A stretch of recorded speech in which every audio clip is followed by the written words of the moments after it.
وَتِلْكَ الْأَمْثَالُ نَضْرِبُهَا لِلنَّاسِ وَمَا يَعْقِلُهَا إِلَّا الْعَالِمُونَ نحمده ونصلي على رسوله الكريم اما بعد فاعوذ بالله من الشيطان الرجيم بسم الله الرحمن الرحيم رب اشرح لي صدري ويسر لي امري واحلل عقدة من لساني يفقهوا قولي لو أنزلنا هذا القرآن على جبل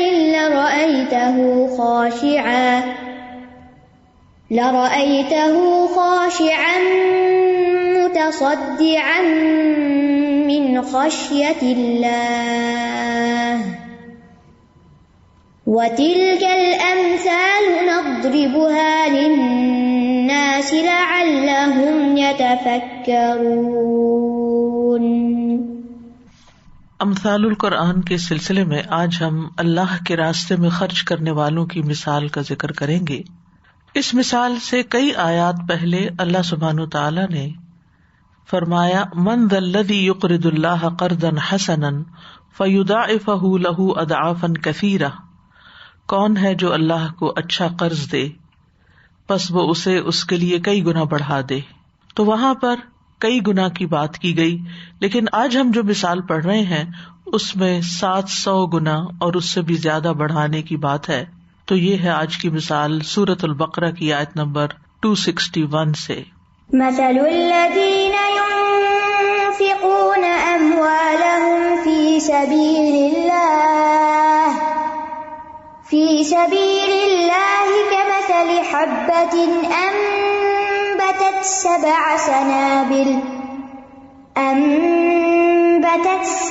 سنابل في كل سنبلة 100 حبة والله يضاعف لمن يشاء والله واسع عليم۔ ان لوگوں کی مثال جو اپنا مال اللہ کے راستے میں خرچ کرتے ہیں ایک دانے کی مثال کی طرح ہے جس نے 7 بالیاں اگائیں، ہر بالی میں 100 دانے ہیں، اور اللہ جس کے لیے چاہتا ہے اور بھی زیادہ بڑھا دیتا ہے، اور اللہ وسعت والا خوب جاننے والا ہے۔ تو اللہ سبحانہ تعالی بندوں کے اعمال کی قدردانی کرنے والا ہے، لہذا اس مثال کے ذریعے یہ سمجھایا گیا کہ کس طرح اللہ سبحانہ تعالی بندوں کے اجر و ثواب کو بڑھاتا ہے۔ اجر و ثواب ایک نظر نہ آنے والی چیز ہے، اس کی مثال اللہ سبحانہ تعالی نے نظر آنے والی چیز کے ساتھ دی تاکہ لوگ اس کو محسوس کر سکیں۔ حقیقت یہ ہے کہ مرنے کے بعد سب سے زیادہ فائدہ دینے والا عمل انفاق فی سبیل اللہ ہے۔ اسی لیے یہاں انفاق فی سبیل اللہ یا اللہ کے راستے میں خرچ کرنے کے ذریعے نیکیوں کے اجر و ثواب کو کئی گنا زیادہ کرنے کو واضح طور پر سمجھایا گیا۔ تو اس مثال میں ہم دیکھتے ہیں کہ ایک طرف جہاں اجر و ثواب کے اضافے کی بات ہے، وہاں اس آیت سے ہمیں یہ بھی پتہ چلتا ہے کہ جس طرح اللہ سبحانہ تعالیٰ قبروں سے لوگوں کو زندہ کر کے اٹھائے گا، اس کی مثال بھی زمین میں ڈالے جانے والے دانے کی طرح ہے کہ جس سے ایک کی بجائے کئی دانے اگ جاتے ہیں۔ تو اگر اللہ سبحانہ تعالیٰ 1 سے 700 نکال سکتا ہے تو پھر وہ مردوں کو زندہ کیوں نہیں کر سکتا؟ بنیادی طور پر اس سے پہلے آیت نمبر 259 اور 260 میں 2 واقعات بیان ہوئے ہیں۔ 259 میں اس شخص کا واقعہ بیان کیا گیا جو ایک بستی پر گزرا، وہ اپنی چھتوں پہ گری ہوئی تھی۔ اس نے کہا اللہ اس بستی کو اس کے مرنے کے بعد کیسے زندہ کرے گا، یعنی اس کے دل میں یہ شک پیدا ہوا کہ دوبارہ کیسے پھر سے اٹھیں گے سب جو مر چکے ہیں۔ اس کے بعد ابراہیم علیہ السلام کا واقعہ بیان کیا گیا کہ جب ابراہیم علیہ السلام نے کہا کہ اے میرے رب تو مجھے دکھا کہ تو مردوں کو کیسے زندہ کرے گا، تو اس کے فوراً بعد پھر یہ مثال آئی کہ کس طرح اللہ سبحانہ تعالیٰ ایک مردہ دانے کو جب وہ زمین میں دفن کر دیا جاتا ہے تو اس سے کس طرح زندگی پھوٹتی ہے۔ اس سے یہ بات واضح ہوتی ہے، یعنی یہ آیت نہ صرف یہ کہ یہ بتاتی ہے کہ کس طرح انسان کی ایک نیکی کئی گنا اجر لے کر آتی ہے، اس کے ساتھ ساتھ یہ بھی بتاتی ہے کہ کس طرح ایک چیز گم ہو جانے کے بعد، زمین میں رل مل جانے کے بعد کیسے کیسے رنگ لاتی ہے. مثل الذین ينفقون اموالهم فی سبیل اللہ، مثال ان لوگوں کی، کن لوگوں کی؟ اہل ایمان کی، یعنی ان کا شرف یہاں بیان کیا جا رہا ہے، ان کا حال بیان کیا جا رہا ہے، ان کا وصف بیان کیا جا رہا ہے، ان کی مثال بیان کی جا رہی ہے. تو مثل الذین، مثال ان لوگوں کی، یعنی مثال ان لوگوں کے خرچ کرنے کی.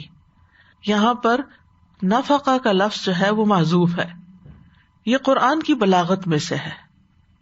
عربوں کے ہاں جب کلام میں کوئی معنی مراد لینا ہوتا تو وہ اس کو حذف کرتے تھے، اور یہاں بھی محذوف ہے نفقہ، اور یہ کلام کے ایجاز کے لیے. ہر لفظ بیان نہیں کیا گیا، لفظ لکھا نہیں گیا، لیکن وہ خود بخود وہاں سے سمجھ آ رہا ہے. تو مثل الذین ينفقون اموالہم، وہ لوگ جو خرچ کرتے ہیں، اور انفاق کا لفظ نفق سے، اور نفق سرنگ کو کہتے ہیں جس میں ایک طرف سے داخل ہوا جاتا ہے اور دوسری طرف سے نکل جاتے ہیں. نفاق کا بھی مادہ یہی ہے. تو مال جب انسان خرچ کرتا ہے تو ایک طرف سے وہ حاصل کرتا ہے، کماتا ہے، محنت کرتا ہے، تھکتا ہے اس کے لیے، کوشش کرتا ہے، بھاگ دوڑ کرتا ہے، اس کے بعد اس کو جمع کرتا ہے، اکٹھا کرتا ہے، اور پھر اس کے بعد اس اکٹھا کیے ہوئے مال کو، جس سے اس کو محبت ہوتی ہے، دوسری طرف اللہ کے راستے میں نکالنا شروع کر دیتا ہے. ایسا شخص جو محنت سے مال کمائے، کیونکہ یہاں فرمایا اموالہم، اپنے مال، اور مال میں کل ما یتمولہ الانسان، ہر وہ چیز شامل ہے انسان جس کا مالک ہے، یا جس کو وہ مال بناتا ہے، یا جس کو وہ مال سمجھتا ہے، چاہے وہ زمین ہے، مکان ہے، لباس ہے، خوراک ہے، درہم و دینار ہے، یعنی وہ تمام چیزیں جو انسانوں کی پوزیشن میں ہیں وہ سارا اس کا مال شمار ہوتی. حتیٰ کہ انسان کی جو اولاد ہے، انسان کی جو کمائی ہے، وہ سب بھی اس میں آ جاتی ہے. انسان کی جتنی بھی محبوب چیزیں ہیں وہ سب اس میں شامل ہو جاتی ہیں. تو وہ چیزیں جن سے انسان محبت رکھتا ہے، جن کو انسان جمع کرتا ہے اپنے لیے، اپنی ضروریات پوری کرنے کے لیے، پھر وہ اپنے پہ ترجیح دیتے ہوئے اسے دوسروں تک لے جاتا ہے. تو یہاں صرف یہ نہیں کہا گیا کہ الذین ينفقون المال، بلکہ کیا فرمایا گیا؟ الذین ينفقون اموالہم، اپنے مال خرچ کرتے ہیں. یعنی کہ کہیں سے چوری ڈاکہ کر کے پھر وہ کہیں دے دیتے ہیں یا لٹا دیتے ہیں، نہیں، بلکہ وہ مال ان کی اپنی پوزیشن میں ہوتا ہے، ان کا اپنا مال ہوتا ہے. ویسے تو دیکھا جائے تو ہمارے پاس جو کچھ بھی ہے وہ اللہ ہی کا دیا ہوا ہے، من مال اللہ کا لفظ قرآن مجید میں آتا ہے.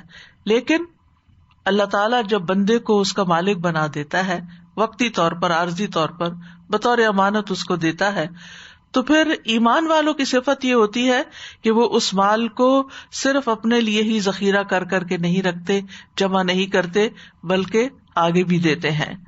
اور پھر کیسے دیتے ہیں؟ فی سبیل اللہ، اللہ کے راستے میں. یعنی اللہ کے راستے سے مراد اللہ کی رضا کے کاموں میں، جن جن جگہوں پہ خرچ کرنا اللہ کو پسند ہے.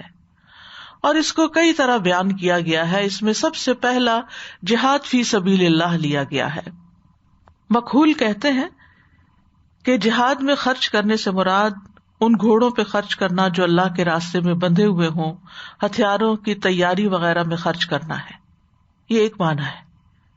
یعنی جو بھی چیزیں جس وقت، جس دور کے اعتبار سے ضرورت ہوں اللہ کے راستے میں نکلنے کے لیے، اللہ کے دین کو پھیلانے کے لیے، اللہ کی بات کو دوسروں تک پہنچانے کے لیے، اس میں خرچ کرنا مراد ہے.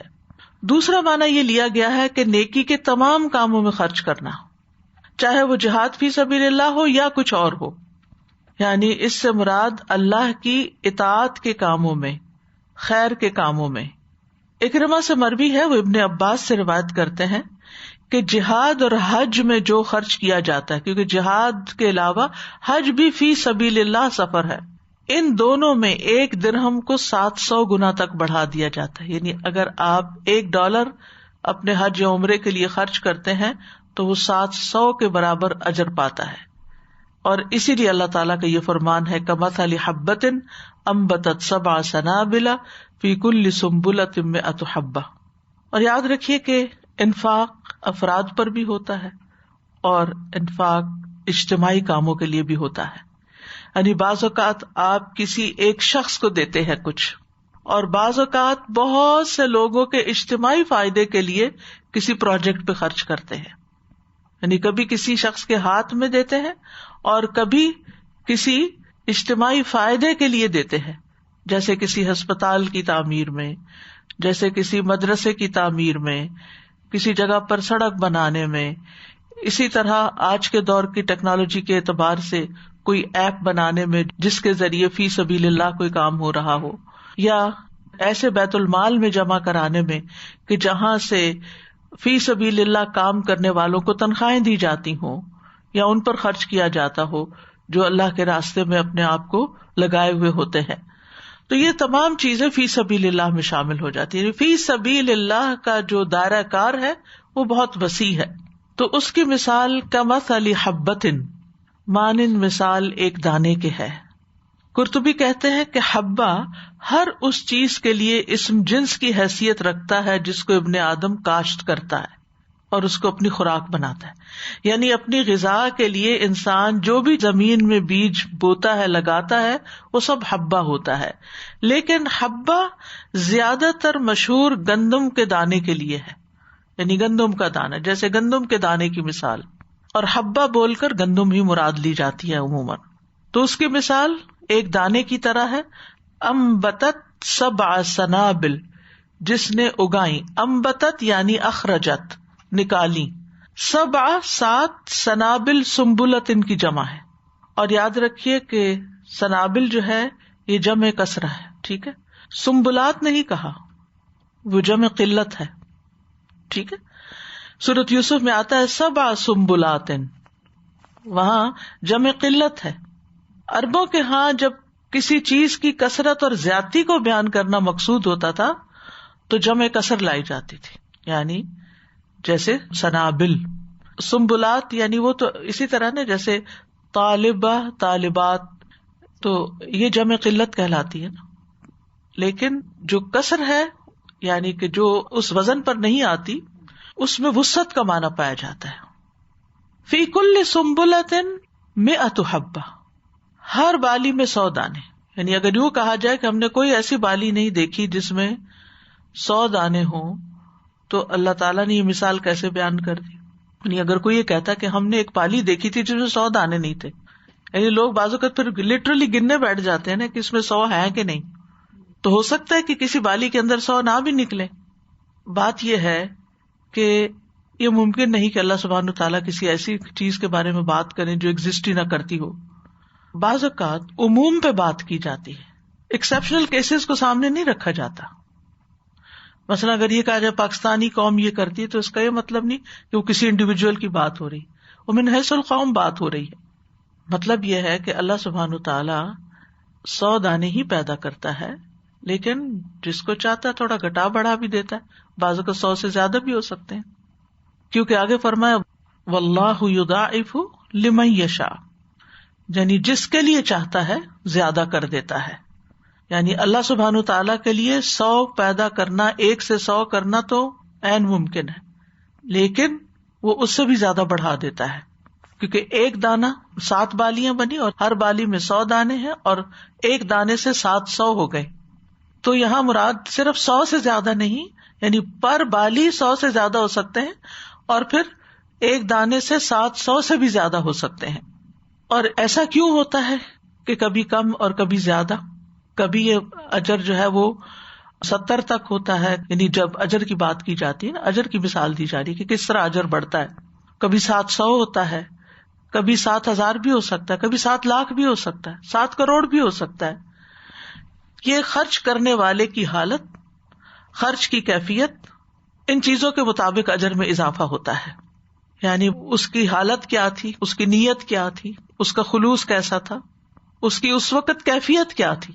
آپ نے دیکھا ہوگا کہ بعض اوقات آپ بڑے دل سے کوئی کام کرتے ہیں اور بعض اوقات اپنے نفس کو مجبور کر کے کوئی کام کرتے ہیں. یعنی بعض اوقات خوشی خوشی کرتے ہیں پورے دل کے ثبات کے ساتھ، دل جمعی کے ساتھ، اور بعض اوقات تردد کے ساتھ، کروں کہ نہ کروں. تو کیفیت پہ ڈپینڈ کرتا ہے کہ آپ نے کس حال میں اس کو خرچ کیا. پھر اسی طرح اس کے حلال یا حرام ہونے پر ڈپینڈ کرتا ہے کہ آپ نے کس مال میں سے خرچ کیا. پھر یہ کہ آپ کے پاس خود کیا تھا، تھوڑا تھا یا زیادہ تھا. یعنی ایک غریب شخص اگر 1 درہم بھی خرچ کرتا ہے، اگرچہ اس کے پاس خود 10 بھی نہیں ہے، تو اس کا خرچ کرنا اور معنی رکھتا ہے. اور ایک ملینئر اگر 1000 یا لاکھ بھی خرچ کر دیتا ہے تو اس کے لیے وہ حالت بالکل مختلف ہے. اسی طرح یہ بھی دیکھا جائے گا کہ کیا چیز خرچ کی، کیا دیا. وہ روپیہ پیسہ ہے، وہ سونا ہے، وہ چاندی ہے، وہ کھانے کی کوئی چیز ہے. یعنی کیا چیز تھی جو اس نے خرچ کی، کیا دیا، کس دل سے دیا، کس کو دیا، کس زمین پہ ڈالا. وہ اس سے بھی فرق پڑتا ہے. اچھی زمین میں اگر آپ کوئی دانہ ڈالتے ہیں تو اس سے پیداوار زیادہ آتی ہے، اور اگر خراب زمین پہ ڈالتے ہیں تو وہ وہیں پر گل سڑ جاتا ہے دانا، اسے کچھ بھی نہیں نکلتا. کچھ پروجیکٹس بہت فلرش کرتے ہیں، آپ پائنیئر ہوتے ہیں، آپ پہلا ڈالر اس میں ڈال دیتے ہیں، آپ کو دیکھ کے اور بہت سے لوگ ڈالتے ہیں، اور وہ پھر کہاں تک اس کا فائدہ جاتا ہے کہ آپ سوچ بھی نہیں سکتے، آپ تصور بھی نہیں کر سکتے، آپ کے وہم و گمان میں بھی نہیں ہو سکتا، آپ تو گن بھی نہیں سکتے. لیکن اللہ سبحانہ تعالیٰ کے علم میں ہوتا ہے اور وہ کہاں تک اس کا اجر و ثواب پھیلا دیتا ہے، بڑھا دیتا ہے. تو یہ بھی ڈپینڈ کرتا ہے کہ کس جگہ آپ دے رہے ہیں، کس کو دے رہے ہیں. پھر یہ کہ کیسے دے رہے ہیں، خاموشی سے دے رہے ہیں، دکھا کے دے رہے ہیں، چپکے سے دے رہے ہیں. ایک شخص کا واقعہ کوئی بیان کر رہا تھا کہ اس نے کسی کے لیے کچھ دے کے بھیجا، تو کہا اس کے ہاتھ میں نہ دینا، کیونکہ لینے والا ہاتھ جو ہوتا ہے وہ نیچے ہوتا ہے نا، تو اس کے دل میں یہ نہ آئے کہ میں اس کے مقابلے میں کمتر ہوں. ہاتھ میں نہ دینا. دوسرا یہ کہ اس کو میرا سلام نہ دینا کہ وہ احسان مند نہ ہو، اور دعا کے لیے بھی نہیں کہنا. 3 چیزیں تھی اس میں. یعنی کتنی بڑی بات ہے کہ دینے والا جو ہے وہ اتنے پروٹوکول سے گزر رہا ہے اور اتنی چیزوں کا خیال رکھ رہا ہے کہ لینے والے کو ذرا برابر بھی کوئی تکلیف نہ پہنچے اور اس کو کوئی احساس نہ ہو کہ میں نے اس پر کوئی احسان کیا. یعنی کوئی ایسی روش اختیار نہ کرنا کہ جس سے اس کو احسان بھی محسوس ہو. تو اب آپ خود سوچئے کہ ایک شخص جو دیتا ہے جتا کے بتا کے 10 اور کو بھی بتاتا ہے میں نے فلاں کو دیا تھا، اس کا اجر اور طرح ہے. اور ایک وہ ہے جو اس خاموشی کے ساتھ دیتا ہے کہ کسی کو خبر بھی نہیں ہوتی، حتیٰ کہ اس کے اوپر بھی بوجھ نہیں پڑتا، کیونکہ ہمیشہ لینے والے پہ ایک بوجھ ضرور آتا ہے، ایک نفسیاتی بوجھ ہوتا ہے اس کا کہ میں فلاں کا احسان مند ہو گیا. تو جب دینے والے نے ان چیزوں کا بھی لحاظ رکھا کہ اس چیز کو بھی فیل نہیں کرانا، تو آپ سوچئے کہ پھر اس کا اجر تو کہیں اور ہوگا بنسبت اس کے کہ جو اس کے برعکس عمل کرے. پھر یہ بھی ہوتا ہے کہ ایک ہی وقت میں کئی درخت لگاتے ہیں، بعض درخت خوب پھلتے پھولتے ہیں، بعض درخت مرجھا جاتے ہیں، بعض تو اگتے ہی نہیں ہیں. کئی دفعہ انسان بیج ڈالتا ہے، کچھ بھی نتیجہ نہیں نکلتا، اور بعض اوقات اس کے اثرات ایسی جگہ پر جاتے ہیں جس کا انسان سوچ بھی نہیں سکتا، جو اس کے اپنے وہم و گمان میں بھی نہیں ہوتا. واللہ واسع علیم، اور اللہ بڑی وسعت والا، خوب علم والا ہے. یعنی اپنی تمام صفات میں وسیع ہے، علم میں، قدرت میں، رحمت میں، مغفرت میں، وسعت ہی وسعت ہے اس کے. یعنی بہت برتر ذات ہے. اور یوں بھی آپ سوچئے کہ اگر ایک باریک سا چھوٹا سا دانہ، ایک دانہ صرف، کبھی ہم کسی کو ایک دانہ تو ویسے بھی نہیں دیتے. مثلاً اگر آپ نے کھانا بنا کے کسی کو دیا ہے اور اس میں دال ہے یا چاول ہے تو آپ وہ دانے گنتے تھوڑی ہیں کہ کتنے، یا ایک دانہ تھوڑی دیتے. لیکن صرف ایک دانے کو آپ دیکھیے کہ کوئی ایک دانہ دیتا ہے، اس دانے کے اندر اتنا پوٹینشیل ہے کہ وہ دانہ 700 گنا میں بدل جاتا ہے، ملٹی پلائی بائی 700 ہو جاتا ہے. دانے کی وسعت ہے، یہ دانے کے اندر یہ پروگرامنگ ہے کہ وہ 700 گنا تک بن جائے، اس سے 700 نکلے. تو جس نے وہ دانہ پیدا کیا ہے اس کی وسعتوں کا کیا عالم ہوگا، وہ کتنا دے گا. یعنی جس رب نے ایک دانے کو اتنی صلاحیت بخشی ہے کہ وہ 700 دانے بن جائے، تو اس رب کے کیا کیا کمالات ہیں، اور اس کے دینے کی، عطا کی، عنایتوں کی، نوازشوں کی، رحمتوں اور برکتوں کی کیا وسعت ہے کہ جس کا انسان تصور بھی نہیں کر سکتا کہ وہ جب دینے پہ آئے تو کتنا دے سکتا ہے. اور پھر صرف واسع نہیں کہا، علیم بھی کہا، یعنی وہ علم والا ہے. وَتِلْكَ الْأَمْثَالُ نَضْرِبُهَا